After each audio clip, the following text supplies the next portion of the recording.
السلام عليكم ورحمة الله وبركاته. ازيكم يا حلوين؟ عاملين ايه؟ يا رب تكونوا في احسن حال وفي احسن صحة وعافية وانتوا بتشوفوا الفيديو بتاع النهاردة. انا روبي مصرية عايشة في تركيا. لو اول مرة تشوفوني، جايلكم النهاردة بقى بفيديو جديد خفيف كده ومش طويل خالص خالص، بس كله كنوز. انتوا عارفين بقى الشتا دخل بقى علينا هجوم مش طبيعي. درجة الحرارة عندنا النهاردة 7. والجو ساقع جدا جدا جدا، فقلت بقى اعمل حاجة يعني سريعة كده تدفينا، وفي نفس الوقت كده ما توقفنيش كتير في المطبخ.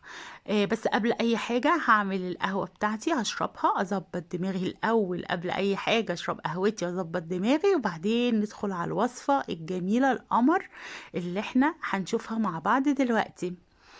بصوا، هنعمل مع بعض القمر اللي انتوا شايفينه ده. دي عبارة عن ايه؟ عبارة عن معجنات بعجينة.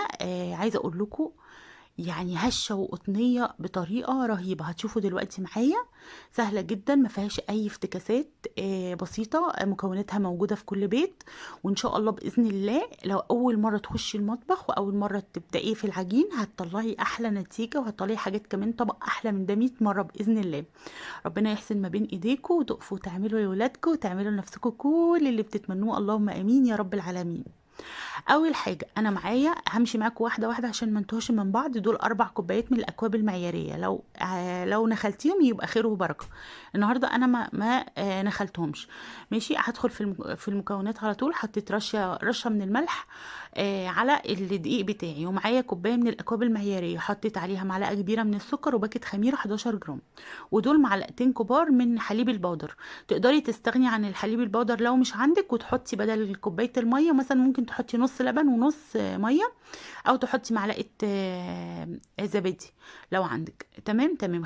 جبت بيضه بدرجه حراره المطبخ، حطيت البياض بتاعها وشلت الصفار بتاعي، هستخدمه في التلميع. وخلاص كده العجينة بتاعتنا ما خدتش اي مكونات تانية، سهلة جدا وبسيطة واقتصادية جدا جدا جدا، ولا فيها بقى زبدة ولا فيها اي حاجة. وهتاخدي احلى احلى عجينة طرية وهشة من غير ولا زبدة ولا اي حاجة. هما بس معلقتين كبار من الزيت في نهاية العجنة، وخلاص على كده. وهتعملي من 4 كوبايات طبق مشكل تحفة تحفة تحفة من المعجنات. ينفع عشاء، ينفع فطار، ينفع اللانش بوكس طبعا ينفع منه. لو انتي بتشتغلي تاخدي منه في شغلك كده، حاجة كده شكلها شيك وجميلة وحاجة انتي عاملاها بايديكي، وحشوتها انتي عارفة محشية ايه ومحشية ازاي. فمفيش احلى واجمل وانضف من كده. هفضل بقى اعجن فيها زي ما انتوا شايفين كده. زي ما انتوا شايفين هي اخدت كوبايه الميه الاولانيه اللي عليها الخميره والسكر، وجبت نفس الكوبايه المعياريه برضو حطيت كوبايه، اخدت منها حوالي نصها بس.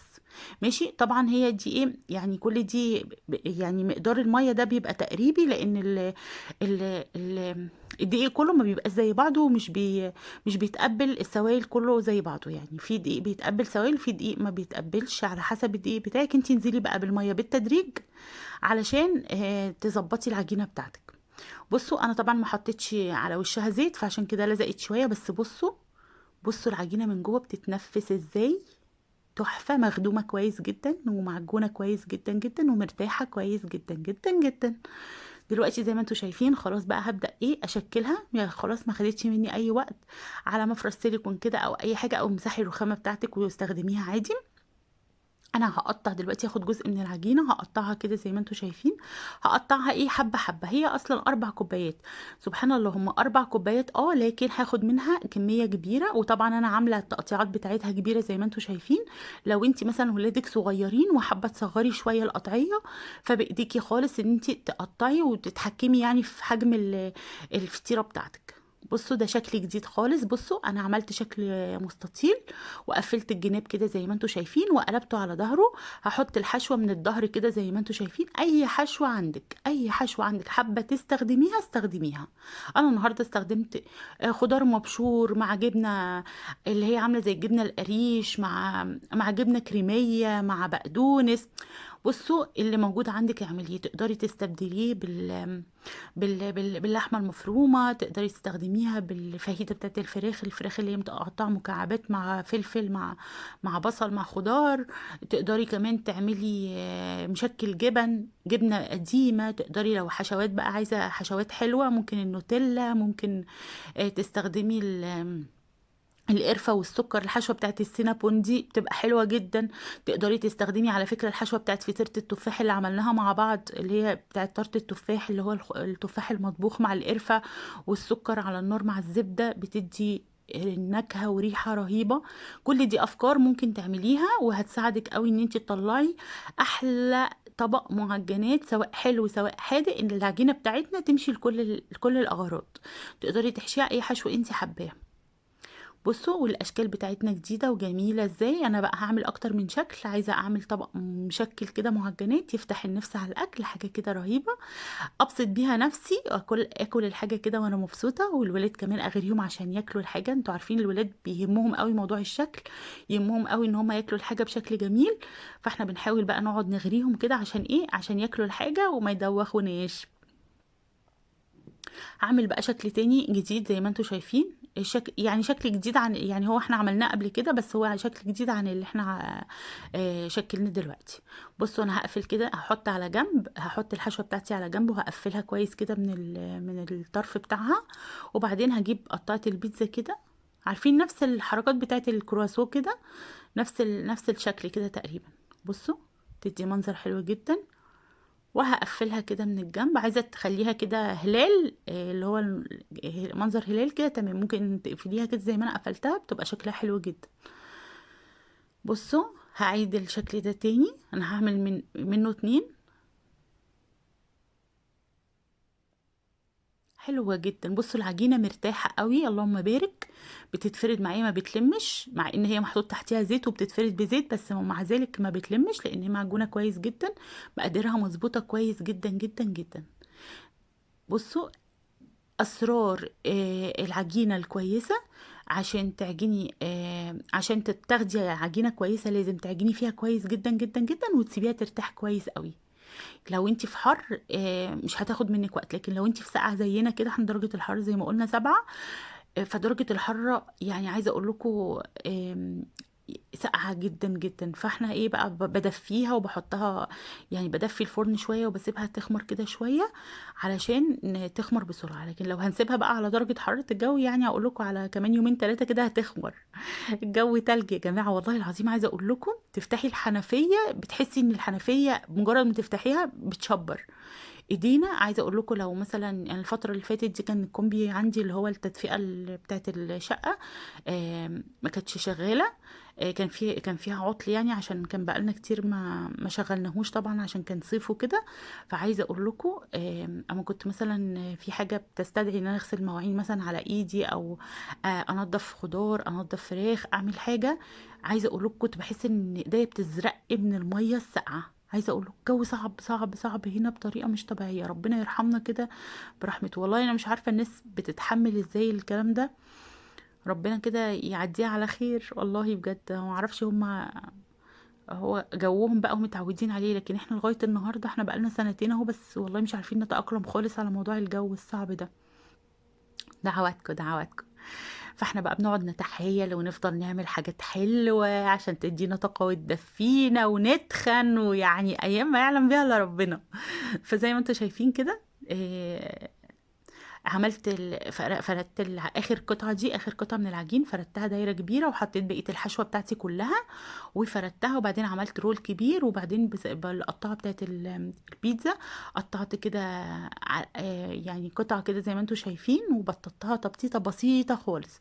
بصوا هي دي الكميه اللي طلعت من 4 كوبايات. بصوا اللهم بارك. ولاحظوا ان انا اساسا القطع بتاعتي كبيره، يعني لو انت مثلا ولادك زي ما قلنا صغيرين تقدري تتحكمي في التقطيعه بتاعتك وتطلعي كميه اكبر بكتير. صاحبتك بقى جايه تشرب معاكي، انتوا عارفين احنا خلاص بقينا في مدارس، ساعات صاحبتك تحود عليكي بقى تقولك هشرب معاكي القهوه، عايزه تقدمي كوبايه الشاي معاها، حاجه حلوه مش هتلاقي احلى من كده. عايزين مثلا عشوه حلوه وسهره حلوه كده، تعملي كوبايتين، تعملي لك كوبايتين دقيق كده، هتعملي لك طبق محترم. آم، عايزة حاجات عشان لانش بوكس ومحتارة في الساندوتشات والحشو والكلام ده كله، مش هتلاقي حاجات احلى من كده بعجينة احلى من كده. وانت عارفة الحاجات وضمناها، وانت اللي شغالة بايديكي وعارفة الحاجات معمولة ازاي، وعارفة الحاجات اللي انت اساسا يعني المكونات اساسا شكلها عامل ازاي، انت اللي عاملاها ومن بيتك. فمفيش احلى من كده. ربنا يا رب يديم علينا صحتنا يا رب، ونقف ونعمل لاولادنا كل الحلو كله يا رب، اللهم امين يا رب العالمين. عايزاكم بقى تعملوا الوصفة الجميلة دي وتطبقوها وتبعتوا لي على الانستجرام زي ما حبايبي بيعملوا. ربنا يخليهم، اشطر اشطر اشطر بنانيت في الدنيا، بيعملوا احلى شغل. ربنا يخليكم ويحسن ما بين ايديكم، ودايما تعملوا لاولادكم كل حاجة حلوة، اللهم امين. فبصوا انا كان عندي بقى شويه خضار، بشرت منهم شويه، واتفضل كام يعني قرن فلفل واحد صغير كده، وجزريه صغيره برضو كده. فرحت مقطعهم مكعبات كده، وقلت ايه ازين بيها الوش. انتوا عارفين انا بحب ايه، ازين كده ال الاكل كده بيبقى شكله حلو جدا. فقلت بقى ايه يعني الون شويه المعجنات بتاعتي عشان اغريهم اكتر ان هم ياكلوها. وطبعا بعد ما حطيت لمعت الوش زي ما انتم شايفين بالبيضه، وحطيت عليها معلقتين من الحليب، ولمعت الوش كده. هنزل بقى بالثنائي الذي لا استغنى عنه ابدا في مطبخي، اللي هو حبه البركه والسمسم. بعد ما بخلص بقى كده خالص وخلاص بقى هدخلها الفرن، بحط كده على الوش شويه، بتدي ريحه وبتدي طعم جميل جدا وقيمه غذائيه طبعا انتوا عارفين لا غنى عنها يعني. الفرن طبعا بيبقى شغال قبليها بربع ساعة على درجة حرارة عالية. بدخله على رف أوسط، بيطلع لي القمر اللي انتوا شايفينه ده. ادخلي واعجني واعملي شغلك كله وما تخافيش، ان شاء الله مفيش حاجه هتبوظ. لقيتي العجينه منك لزقت شويه، دي في مثلا معلقه دقيق. لقيتيها مثلا ناشفه شويه، زودي معلقه ميه واعجني، وافضلي اعجني فيها. هتطلعي احلى حاجه، وهتبقي فرحانه وفخوره بنفسك ان انتي طلعتي طبق حلو كده زي ده. وما تخافيش من اي حاجه، ولو ليكي اي استفسار عايزه تسالي عن اي حاجه انا معاكي، ابعتيلي هرد عليكي في ساعتها. بصوا طريه وهشه، بصوا من جوه عامله ازاي، اللهم بارك. خفيفه جدا جدا جدا، تحفه تحفه تحفه والله. مش هحكي لكم قد ايه كانت جميله، واحنا قد ايه استمتعنا بيها وبطعمها. ومش هشكر لكم والله كتير عشان ما تقولوش بتشكر في الحاجات بتاعتها، بس انتوا شايفين والله الطبق بيتكلم عن نفسه. طبعا لسه سخن بقى وطازه. هعمل لي انا كوبايه شاي، وبنتي كانت عايزه نسكافيه، و... وفي اللي اكل بقى من غير اي مشروبات. وده كان عشانا، اتعشينا منه وفطروا الصبح منه قبل ما يروحوا المدرسه، وكمان اخدوا معاهم للمدرسه. وكل ده بأربع كوبايات دقيق. أربع كوبايات دقيق تقدري تملي بيتك على فكرة بيهم خير، وتدفي بيهم بيتك، وحاجة كده جميلة من تحت ايديكي. ربنا يخليكوا. لو عجبك بقى الفيديو ما تنسيش اللايك، ما ننساش الاشتراك في القناة لو أول مرة تنوريني، ما ننساش ندوس على زرار الكل علشان يجيلنا كل جديد بنقدمه، وما ننساش الذكر والاستغفار والدعاء. وده كان الطبق بتاعنا.